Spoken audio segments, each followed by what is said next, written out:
Today I'm going to show you from start to finish how I painted this little skyscape using oil paints and of course a palette knife. Hey there, welcome back to my channel. If you're new here, my name is Sean and I have a passion for painting. So I'll pop up the reference photo here, just while I mix up the first part of the sky. And colours I'm using are titanium white, cadmium yellow light, cadmium yellow deep, cadmium red, cerulean blue, ultramarine blue, and burnt sienna. And for my medium, I've got Gamblin solvent-free gel. So I've just mixed up a kind of blue colour with a touch of reds. I use both blues in that mix, and whites just to lighten it. I mean, I'm not going for something very dark in this piece today. And the reference photos there just as a guide. I had a blast painting this. I had so much fun and I was really happy with the outcome. I'm working on an 8x8 inch wood panel, MDF wood panel. It's 5mm thin, and I've coated it with a primer from Michael Hardin. It's Michael Hardin's non-absorbent acrylic primer. 2 layers on that. I love this stuff. It's amazing. I just felt like doing something different today. I usually work on the Canson paper, but I thought I'd go for wood panel. And yeah, I'm using flat brushes here. I think it's a medium-sized flat brush, synthetic.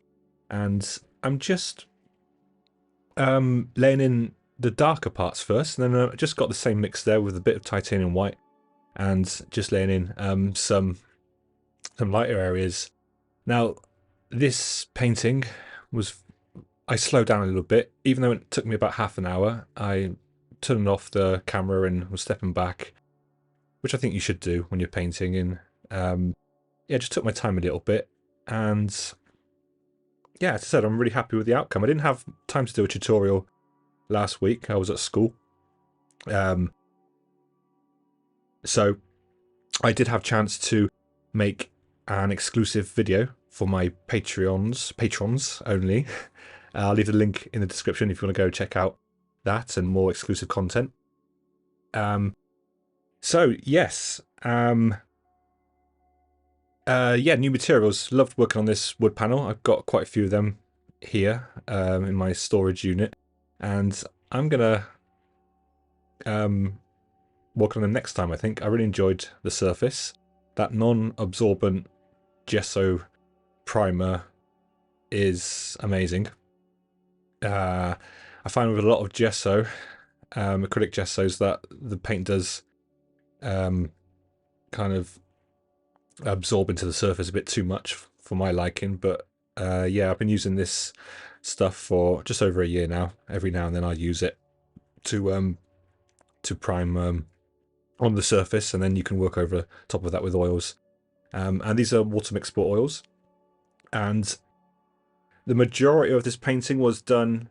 Okay, I used a few brushes, but I used this same brush for the majority of the sky, and just sort of playing with pressure, really, not over blending, and keeping the same mix there. You'll see me sort of make other mixes. I'm just sort of playing, really, and I usually mix up the paints beforehand, but again, I just, did something different here, and I got far too red there. So I've started with the blue and white, with there's a little bit of red in that mix, and obviously titanium white, but now I need something a bit more on the purple side. So I start from furthest away, or what's higher up, and then I coming down towards the I said the dark buildings that you'll see a bit later on. So this is a simple layer now of simple paint of purple with a little bit of white, and it was a really nice photograph taken in Athens from a friend of mine, and she so kindly gave it to me to paint. And yeah, the colours were amazing. It was really subtle. A sunset in Athens, in the city, and really beautiful gradations from blue, purple, pink, orange, yellow to white, almost white at the bottom. And yeah, it really appealed to me. It's exactly what I wanted to do. I love painting the skies. I haven't painted the sky for a while now. Well, you'll see a sky. There are sky paintings in my beach seascapes, but this one is sky dominant. Skies are just incredible. I mean, I could spend a lifetime just painting skies, just playing really. And yeah, so I just put in a bit of blue there. I am keeping this brush pretty clean. I'm not sure what's happened to my camera there. It kind of, I think I got the wrong focus setting on my camera today. Usually I have it on manual. Anyway, yeah, I'm keeping the brush fairly clean in between brush strokes, using a little bit of that medium just to help move the paint a little bit more. Yeah, and I'm playing with pressure really. I want that balance of showing a few brush strokes, showing some sharp brush strokes, and also blending. And that's what I'm doing, and I'm really happy with this painting. Oh, that's a bristle brush there. I just picked up the bristle brush just to blend out a little bit, and you'll see me bring that back later when I blend a little bit more. But yeah, I'm really happy with this piece, and I think in about a month or so, I'm going to put this for sale on my website. Once I have a few more pieces available, I think I'm going to do it. And they're also very easy to ship across the world because they're 5mm thin. Obviously, it's they're unframed. I'm not really keen on shipping paintings that have a frame around them, and I think it's nice for the customer, for the buyer, to choose a frame that suits theirs, so whatever they want. So okay, I'll just put a bit more red there. So we're on the sort of reddy purpley side now, and yeah, I didn't really rely too much on the photo reference. I just sort of deviated a little bit from that, which is totally fine. But yeah, they're just there for to sort of hold my hand a little bit in case I get lost. I did start again before I started painting. I did start with I did have a really quick sketch with that brown oil-based color pencil, just to see, just as a quick sort of like a bit of a guide there, just to sort of see where I'm going to be placing the colors, really, because as I said, it goes blue to purple to pink to coral color. There's quite a lot of colors in this. I didn't obviously use all of those colors, but hey, I went a bit light here now, I think. So yeah, I think I need to change that a little bit. Or did I just keep going with it? Okay, I kept going with that.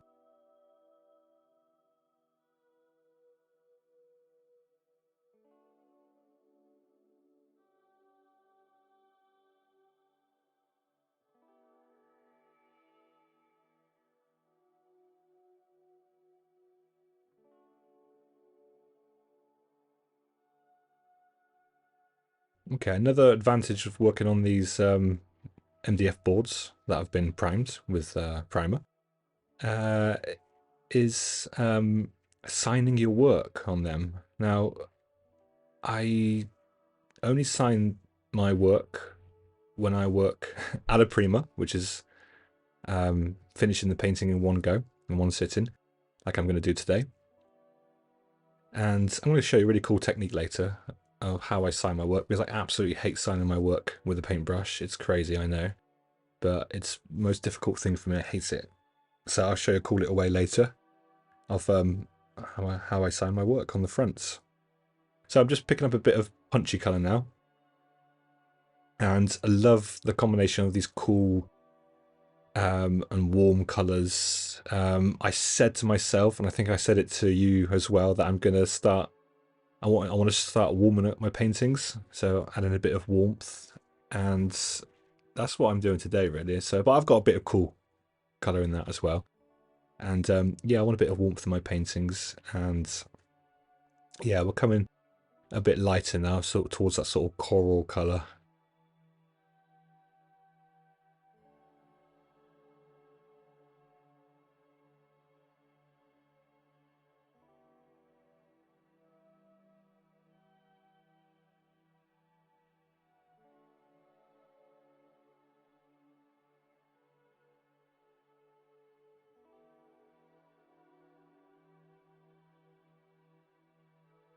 So I'm using the paint quite sparingly. The paint is pretty thin still, but not too thin. That gel that I'm using, the solvent-free gel by Gamblin, that just helps me carry the paint a little bit. And um, yeah, I'm using it quite thin because I want to we'll be adding a little bit of paint over the top of this, which will be thicker, so it sits on top. And I'll probably be blending, well, no, not probably, I will be blending a little bit later. But yeah, I found that I love working on Canson paper, the oil painting paper.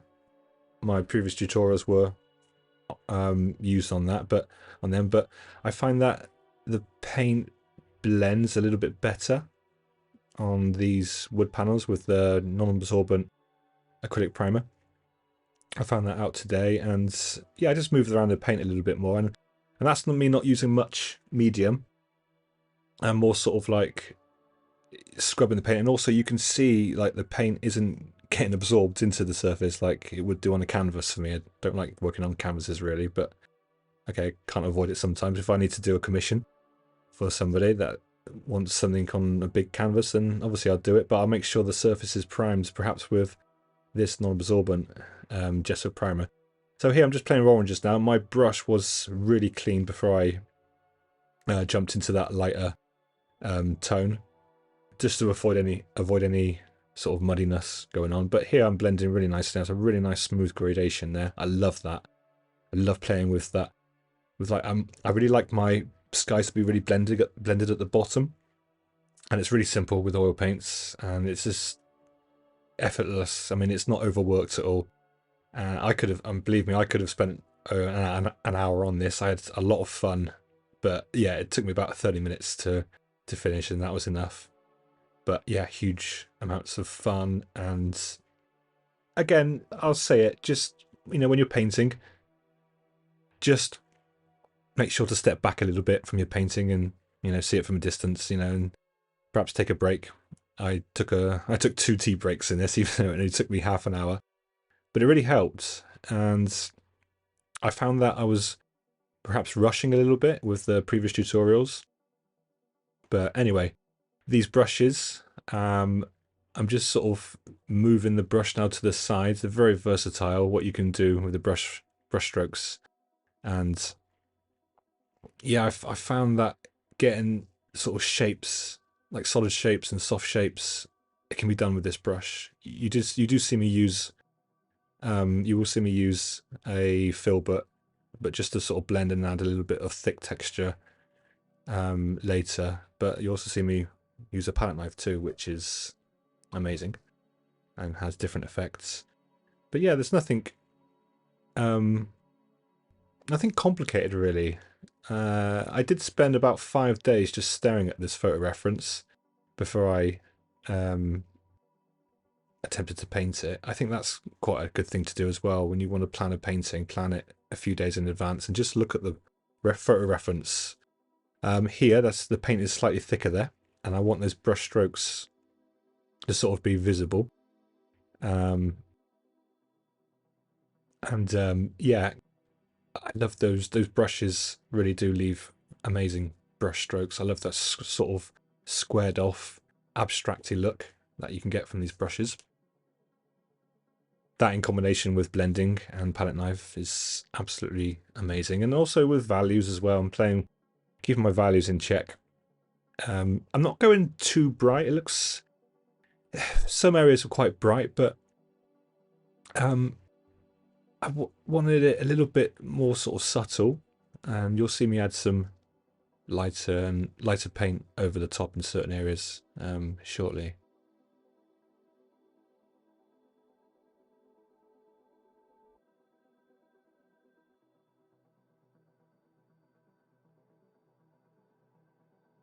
Okay, just adding a bit of coolness now, and yeah, I mean, if you look up cloud, I mean, to avoid muds, I mean, I did get a little bit mucky shortly, you'll see, and it's fixable, but I think shortly in a minute you're going to see me, but it's fine because it can get a bit mucky. Mucky is when you sort of blending your cools and your warm colors together and the same texture, and like here, for example, now same consistency of paints, and it just sort of muddied it up a little bit, but that's absolutely fine in my opinion, because we are painting clouds, and I did fix it a little bit. I did add some sort of lighter paint over the top of it just to cover it a little bit, but a bit of muckiness is fine, because clouds, if you look up, they can appear to be quite mucky, and in general I kept the painting quite light, so it's not like it's like black smoke up there on the painting.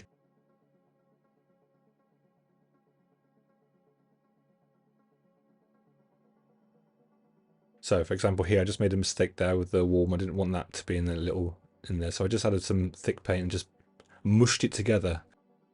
And yeah, I mean here for example I like the paint is obviously thicker, so it sits on top, and you see a little bit of that paint underneath, and it will blend slightly depending on the sort of pressure that you add, that you apply.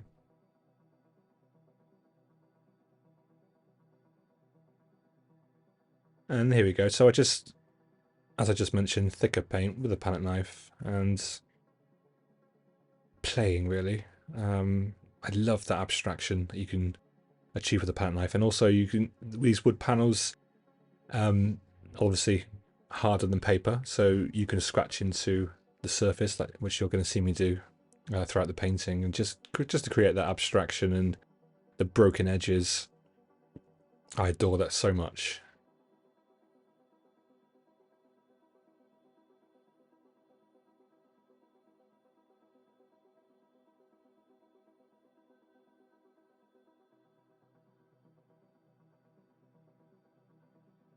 Yeah, here for example, just that almost sort of cool white, off-white, slightly cool, and just again now with this large palette knife, just creating some direction.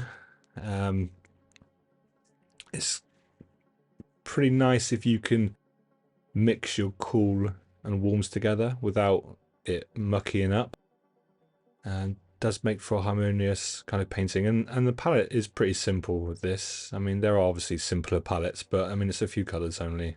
And yeah, it's nice if you can keep things simple. Like you don't need 15 colors. I mean, what have I got? 3, 4, 5, 6, 7. 7 colors there. And I barely used that cadmium yellow deep, the one that looks orange. I think I used a little bit of it, but okay, here I'm just going for a bit of a mad mix really. This is a cityscape, and in the reference photo it was kind of like random colors of buildings, and I mean random, there were sort of dark, light, brown, beige colors. So I just wanted to use that now. I just picked up the wood panel there because that's a problem at the moment, because I don't actually have an easel that will hold the wood panel, so it's sort of balanced up against the easel there, with the palette being upright too. But yeah, it's fine. So yeah, a bit of mad abstraction going on here now, and I'm gonna come back to that shortly and fix that. But a lot of paint and just a lot of broken abstraction really, which I really like, because above that shortly I'm gonna put in the well, attempts to put in the brightest tone, so that will make a nice sort of contrast between the buildings and the distant light sky.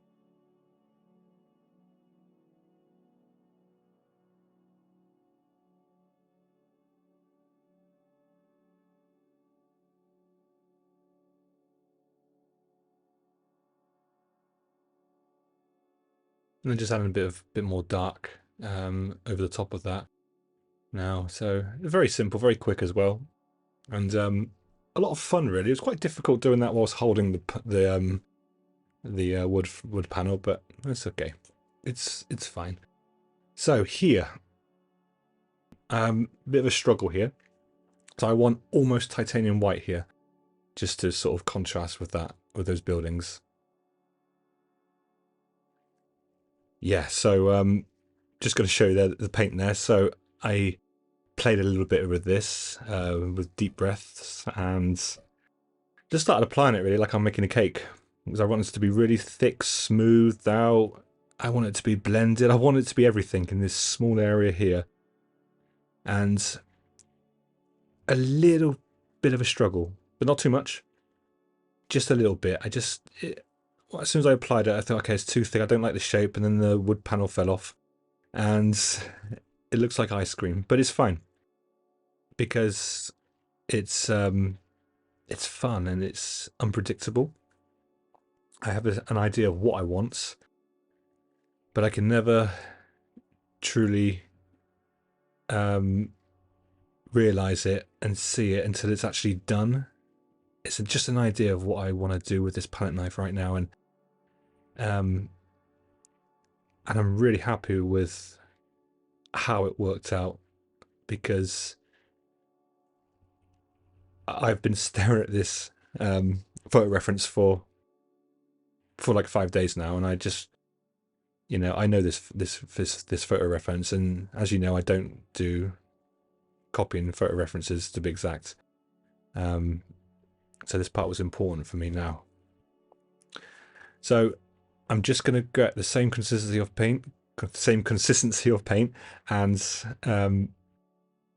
add some of that yellow that looks like orange, that cadmium yellow deep, and I'm going to push that now really hard and try and blend that into a little bit of the whites, into the creamy sky there. And already we've got a little bit of what I want, because I don't want it to be so sharp from the lights to the orange part. I want it to blend a little bit, but not too much. I want it to be sharp by the buildings. Now look, I've actually accidentally brought in the dark there, but that's absolutely fine, because here I can just scrape it away. I'm wiping the palette knife, and these boards are amazing. They allow me to do that ever so nicely. Especially with that non-absorbent gesso primer, acrylic primer, I can just scrape it away now and begin to smooth it out and add almost that almost white there, just to bring it back to play. And that's the beauty about oil paints and panels, being able to do that, scrape paint away. Incredible. Okay, I just left that for a minute there, so I just jumped in with a bristle brush there for no reason, and then I left it. I do that. I dance around a little bit when it comes to painting anything. So edge of the palette knife with that yellow and white, simple color mixes, and just bringing in some highlights. And same again with that cool color with the smaller palette knife now, because it's nice if I can get away with adding some cool colors, cool tones in my warm tones, then that's always nice on the eye. So small palette knife just gives me a little bit more control, because it's only an 8 by 8 inch wood panel, and it's nice to use small and large palette knives, but just for some smaller highlights really. And this is the part where I was thinking that I could have done an extra half an hour on this, but I would have overworked it. But I just love doing it so much. Like, the pressure here was hard. There's different pressure points with the palette knife. That paint is obviously wet, so it blends if the paint isn't thick enough, which is fine in some areas. And then thick paint over the thin areas on top, and vice versa. And leaving paint strokes, blending paint strokes. That's all it is. It's a simple palette. See, I love what I just did there with my finger. It's a nice little cut-off point now with that lightest part. And I've kept that there. So I just wanted to highlight it a little bit more. And again, yeah, just add some highlights with the edge of the palette knife there. But yeah, so much fun. The ability to move paint around, and it's, I can't even, yeah, I mean, half an hour. I need to paint more often, I think. I mean, it's so exhilarating. I mean, look at that, slow now to really mush that in, and yeah, trying to keep those edges intact, hard edges, soft edges, and and I said, just jumping in now, I don't want these parts to be so dominant, these cool parts. These are like the cool clouds in the that are sort of sitting next to the warm clouds, the warm sky. So I just knocked it back a bit like that, and didn't want that to be so dominant. That's fine.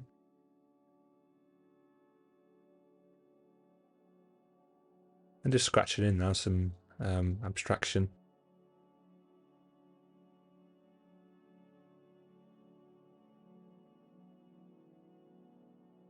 But yeah, it was quite nice because here I was thinking, okay, we've got this sort of impressionistic abstract skyscape, and now we just got to try and blend it a little bit, and just to sort of make it a little bit more realistic, just by soft blending, wiping the brush in between, and just pulling a few areas just to make it look like a sky without going too far. Now, same again. I started just to add in some thick paint with this bristle brush. Not too much.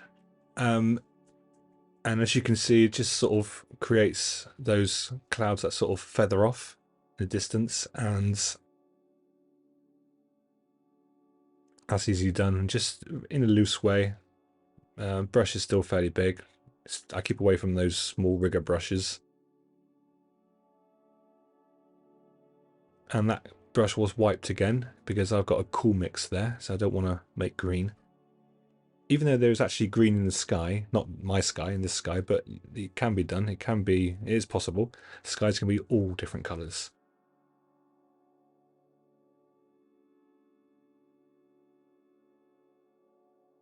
I would love to paint this piece as a huge painting. Maybe someday I will. I'm really happy with how this turned out, and yeah, and I hope it sort of helped. I mean, I'm just rambling on here. This is just a random voiceover, a freestyle voiceover. One day I will paint and talk at the same time, when the house is a bit quieter. But yeah, I really appreciate. Well, we still have 2 minutes yet, or a minute and a half, but I want to show you something in a minute and how I sign my artworks when I work on these wood panels. It's absolutely awesome. But before we get to that, I just want to remind you to subscribe and hit the little like button and the bell icon, and you'll be notified when I upload next video. Really appreciate your support. And I'll check out this. I'm just adding some small details here into the buildings. Lampposts and wires and small little details. And yeah, here we go. How do we sign the painting? I'll show you in a second once I've stopped blending. So a few simple blends, keeping my finger clean in between, and a toothpick just to scratch into the wet paint. It doesn't distract you from the actual painting. It can be made really small, just scratching in the painting, and it sort of fits in within the painting because that's what I do with palette knives. So absolutely amazing tool here, and it took about 10 seconds. So yeah, hope you enjoyed the video. Thank you so much, and see you in the next one. Happy painting.